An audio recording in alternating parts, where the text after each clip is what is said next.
Papa mana? Mayu datang ke rumah papanya. Ia ingin mengadu tentang Hayu yang telah merebut suaminya. Lebih tepatnya mantan suaminya. Ada di kamar. Melissa, istri baru ayahnya, menjawab malas. Meski mereka pernah tinggal seatap, dan meski Mayu memutuskan untuk ikut dengan ayahnya setelah perceraian orang tuanya. Tapi bukan berarti Mayu berada di pihak selingkuhan sang ayah. Ia bertahan di rumah itu karena iming-iming uang yang sang ayah janjikan.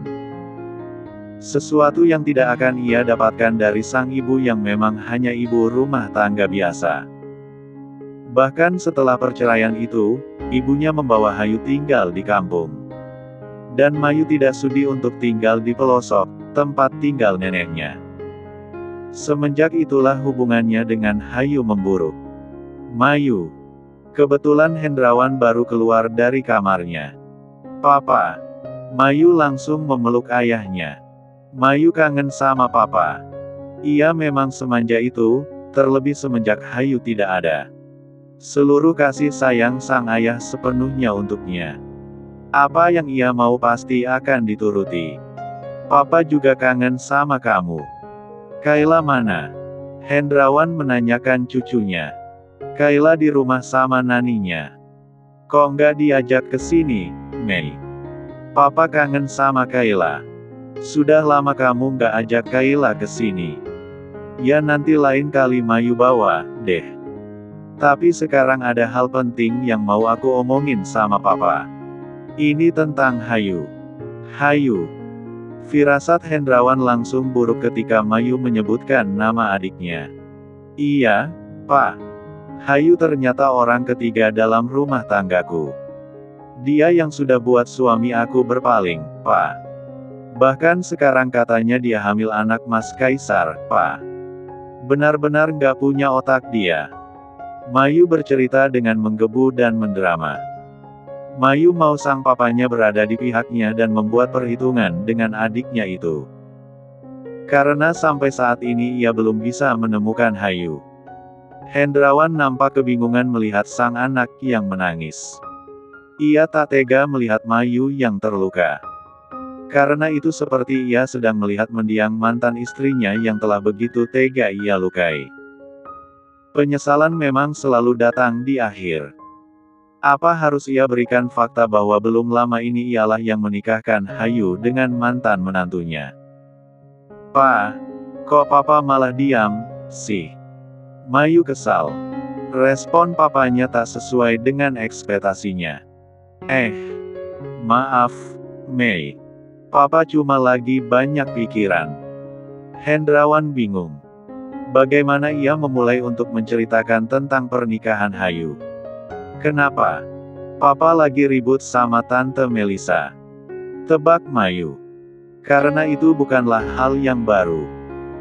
Ia sudah sering melihat mereka bertengkar saat masih tinggal di rumah ini. Ya, begitulah. Hendrawan tersenyum hambar. Mengingat bagaimana sombongnya ia di masa lalu. Bagaimana ia membuang sang mantan istri dari hidupnya demi wanita muda cantik yang telah membangkitkan gelora dan semangat mudanya. Nyatanya, keindahan semu itu hanya terasa di awal saja. Setelah hubungan mereka resmi, rasanya biasa-biasa saja. Usia Melissa yang jauh di bawahnya membuatnya harus selalu mengalah dan mengalah.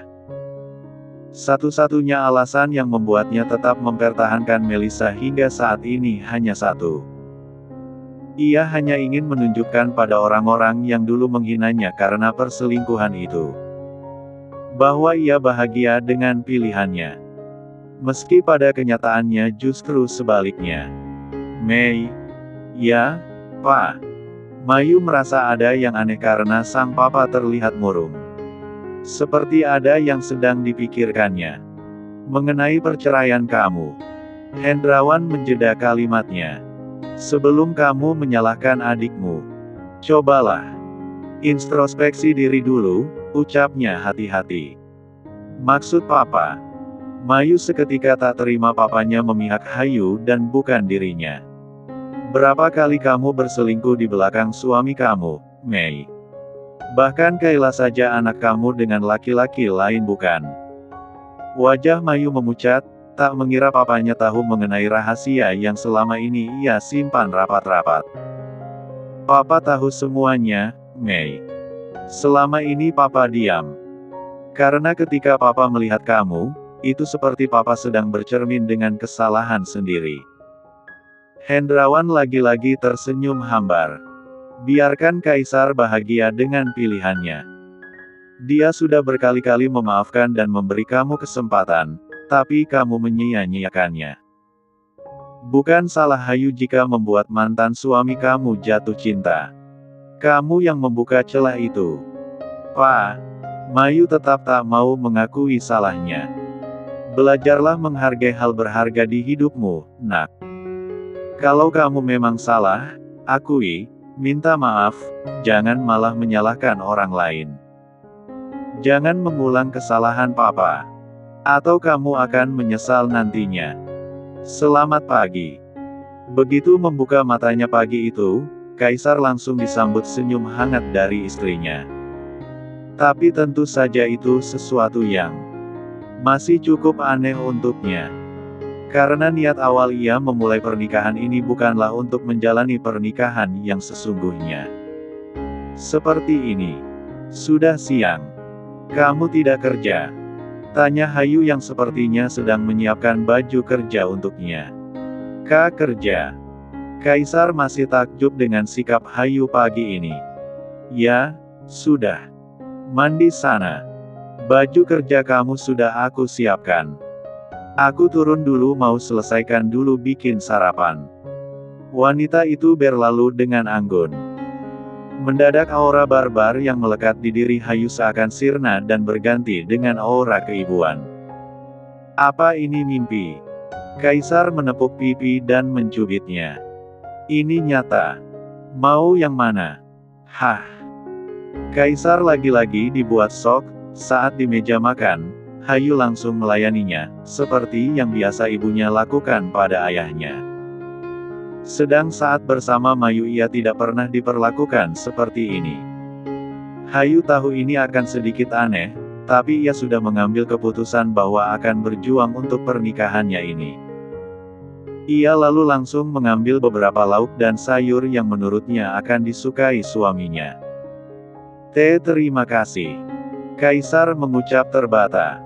Karena ini benar-benar hal baru baginya. Makanlah. Hayu juga mengambil sarapan untuk dirinya sendiri dan akhirnya mereka makan dengan tenang pagi itu. Aku berangkat dulu. Kaisar juga mulai mengimbangi Hayu, meski masih sedikit kagok saat melakukannya. Hati-hati. Aku juga mau ke toko hari ini. Kamu masih mau bekerja? Tentu saja. Sebagai perempuan harus bisa mandiri. Karena suami itu hanya titipan, kalau tidak diambil pelakor, ya diambil Tuhan, jawab Hayu santai. Tapi, matanya tiba-tiba menajam. Awas saja kalau kamu berani berselingkuh di belakangku. Mata itu seketika berkilat akan ancaman mengarah ke satu titik tubuh suaminya. Aku tidak akan macam-macam. Kaisar refleks melipat kakinya dengan pikiran horor di kepalanya. Oke. Baik-baiklah bekerja di luar, suamiku. Aku akan mengawasimu. Hayu menepuk lengan suaminya itu dengan santai. Padahal Kaisar masih ngilu mendengar ancamannya. Posesif sekali dia, Tuhan. Bisa habis aku kalau macam-macam, batinnya ngeri.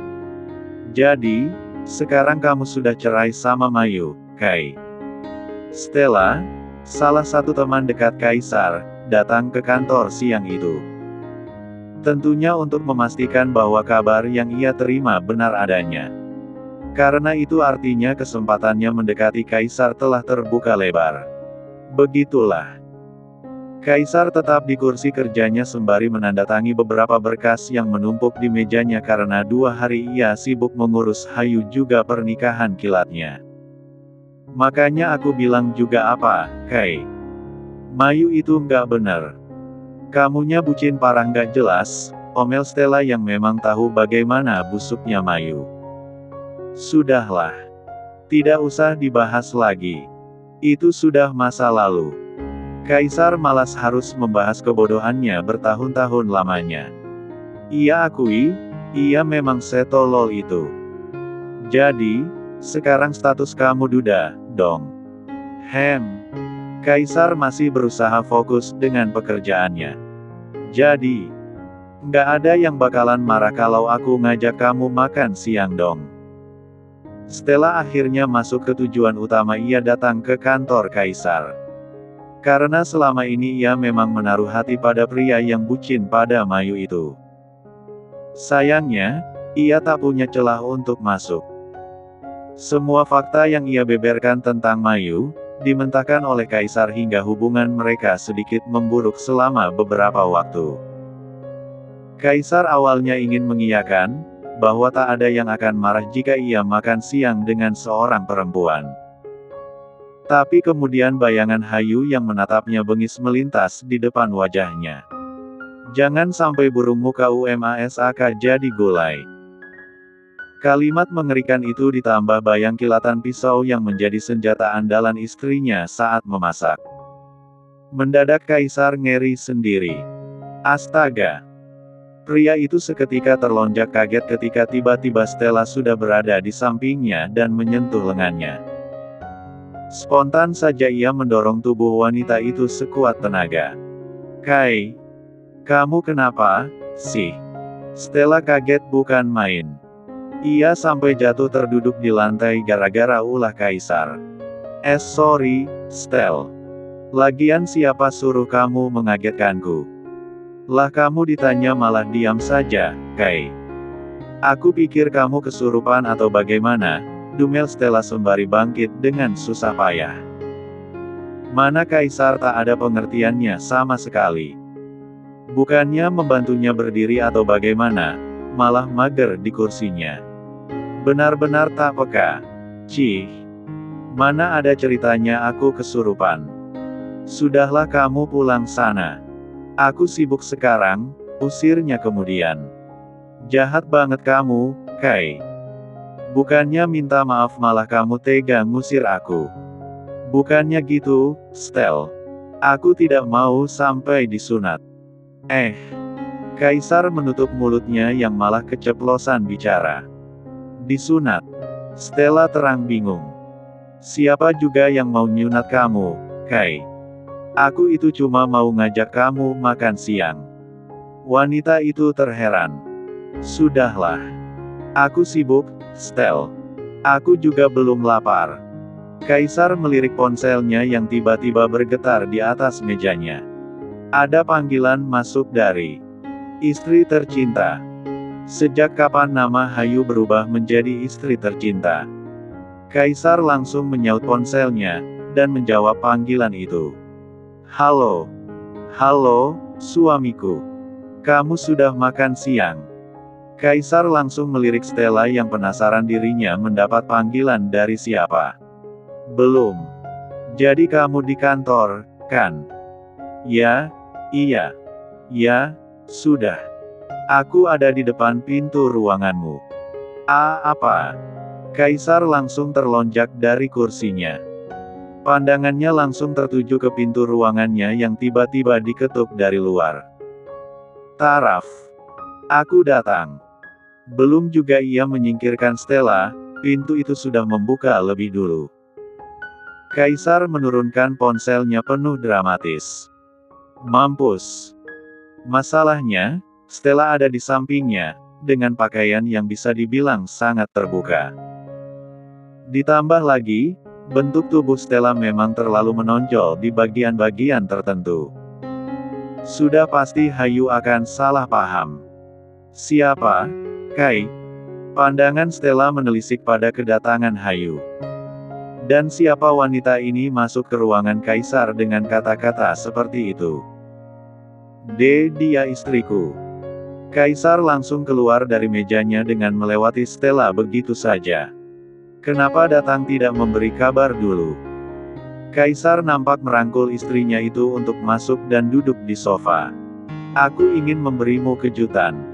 Tapi ternyata aku yang malah dikejutkan. Pandangan Hayu tak lepas dari Stella yang masih berdiri dengan wajah shock. Tatapan Hayu nampak sinis. Begitupun dengan Stella. Dia bukan siapa-siapa. Dia temanku. Mario juga mengenalnya. Kaisar langsung membela diri sebelum terjadi perang dunia di ruangannya. Dia istrimu, Kai. Stella masih nampak tak percaya. Ia baru dengar kabar perceraian Kaisar dan tahu-tahu pria itu malah sudah menikah. Ia sudah kalah start. Iya. Aku istrinya. Ada yang salah. Hayu menyedekapkan tangannya di dada dengan gaya angkuh. Ia tidak akan kalah dan bersikap lembek dengan perempuan-perempuan di sekeliling suaminya mau seseksi apapun mereka. Sejak kapan seleramu berubah, Kai? Pertanyaan Stella jelas suatu penghinaan. Terlebih wanita itu seperti sedang menahan tawa. Tentu saja sejak dia mengenalku. Hayu langsung menempel dan memeluk erat lengan Kaisar posesif. Dia tidak melihatku sekedar dari fisiknya, tapi melihatku dari sini. Hayu menepuk dadanya dengan sikap angkuh. Tapi tunggu. Hayu mendekat dengan penasaran. Apa ini asli? Ia malah menanyakan bulatan milik Stella yang menurutnya terlalu sempurna dan malah terlihat aneh. Tentu saja asli. Stella menjawab gugup sembari menutupi belahannya yang sebelumnya sengaja ditampilkan untuk menarik perhatian Kaisar. Sayangnya, pria itu malah sok sibuk dengan pekerjaannya. Ah, masa? Ejek Hayu. Memangnya hanya dia yang bisa menghina orang lain? Cih. Hayu. Pokoknya tak mau kalah. Aku hanya sedikit memperbaikinya. Stella menjawab dengan ketus. Kurang ajar sekali wanita pendek ini. Stella membatin kesal. Kamu suka yang asli atau yang palsu, sayang? Hayu beralih melirik suaminya yang langsung ambyar. Pertanyaan macam apa ini? Mana mata Hayu belum sudah mengancamnya begitu, seolah mengatakan, awas saja kalau kamu lebih menyukai yang palsu. Jelas Kaisar tak punya pilihan selain menjawabnya. Tentu saja aku lebih suka punyamu, maksudnya aku suka yang asli. Astaga. Mulut ini. Ah. Benarkah? Wajah Hayu langsung sumringah. Matanya nampak mengejek Stella yang seketika berwajah masam. Ya, jelas, sayang. Kaisar masih kaku saat memanggil Hayu sayang. Kamu bawa makanan apa? Harusnya kamu tidak perlu repot-repot mengantarkan makanan ke sini. Kamu, kan juga bekerja. Pria itu buru-buru mengalihkan pembicaraan. Jadi kamu tidak suka aku datang? Wajah Hayu kembali penuh ancaman. Bukan begitu. Atau kamu mau makan siang dengannya? Tidaklah, sanggah Kaisar cepat. Yakin? Hayu tak percaya begitu saja. Ia tidak ingin ditipu buaya. Stella mengajakku tapi aku menolaknya. Kaisar melirik Stella yang masih di ruangannya. Ia meminta wanita itu untuk segera pergi dari ruangannya dengan kode mata. Tapi dasar Stella bebal. Ia tidak mau pergi. Baguslah. Jangan sampai kamu pulang, aku sediakan kopi sianida nanti di rumah, ucap Hayu santai sembari menyiapkan makan siang untuk suaminya. GLEK. Kaisar menelan ludahnya susah payah. Aku mau makan siang dengan suamiku. Kamu. Silahkan keluar dulu, usir Hayu dengan nada yang halus. Memangnya kamu siapa berani mengusirku? Aku jauh lebih lama mengenal Kaisar dibandingkan kamu. Stella benar-benar kesal. Istri baru Kaisar menurutnya tidak punya sopan santun. Aku. Siapa? Hayu menunjuk dirinya sendiri. Kamu nanya ya? Kamu bertanya-tanya ya? Apa belum jelas jawabanku tadi? Aku ini istrinya. Dan siapa yang peduli kalau kamu lebih dulu mengenal suamiku? Kenyataannya sekarang aku istrinya, bukan kamu, Timpal Hayu tak mau kalah. Oke. Kamu istrinya, tapi aku sahabatnya. Kamu tidak berhak melarang suamimu bersahabat denganku. Stella tetap tak terima. Hayu kurang ajar padanya.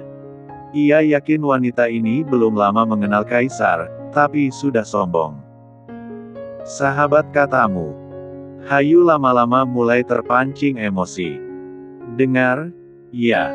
Aku tidak mengizinkan suamiku bersahabat dengan wanita. Tidak ada persahabatan yang murni antara pria dan wanita. Karena aku yakin salah satunya pasti ada yang baper atau berharap lebih. Jadi, sekarang aku tanya, siapa di antara kalian yang menyimpan perasaan lebih? Hayu berbicara keras sembari berkacak pinggang.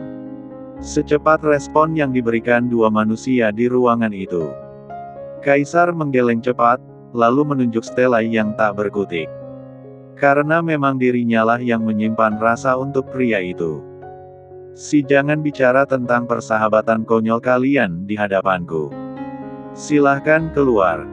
Usir Hayu tanpa ragu lagi. Aku ikut ke rumah kamu ya, bos. Kaisar melirik asistennya itu. Buat apa? Tanyanya tak suka. Tumben sekali Mario menawarkan diri untuk ikut ke rumahnya. Padahal biasanya Mario punya 1001 alasan supaya bisa bebas tugas darinya. Mau numpang makan, bos? Mario nyengir. Bu bos ternyata memang pintar masak, pujinya. Tadi siang, Mario kecipratan mendapat makan siang gratis. Dan ia memang sangat cocok dengan masakan Hayu. Jangan macam-macam kamu Mario. Kaisar menunjukkan respon tak suka. Entahlah. Ia tak suka ada yang caper pada istrinya. Meski Kaisar sendiri tak tahu dengan perasaannya pada Hayu. Tapi ia akui Hayu memang pintar memasak. Astaga, bos. Aku cuma mau numpang makan, bukan mau macam-macam. Terserahlah. Kaisar malah sewot. Tapi ia juga tak punya alasan untuk melarang Mario datang ke rumahnya. Karena biasanya ia yang meminta pria itu datang untuk menemaninya atau mengurus ini dan itu, entah yang berhubungan dengan pekerjaan atau di luar itu. Siap, bos.